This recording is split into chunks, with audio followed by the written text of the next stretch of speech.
স্মরণ করিয়া আজ মহাপ্রভু নয়ন জলে ভক্ত আজ আমার মহাপ্রভু কাঁদেছেন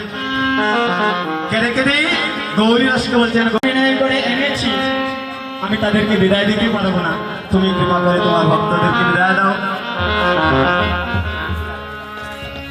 আরে শুনো শুনো নিতাই দাদা শুনো মন দিয়া শোনা শোনা নিতাই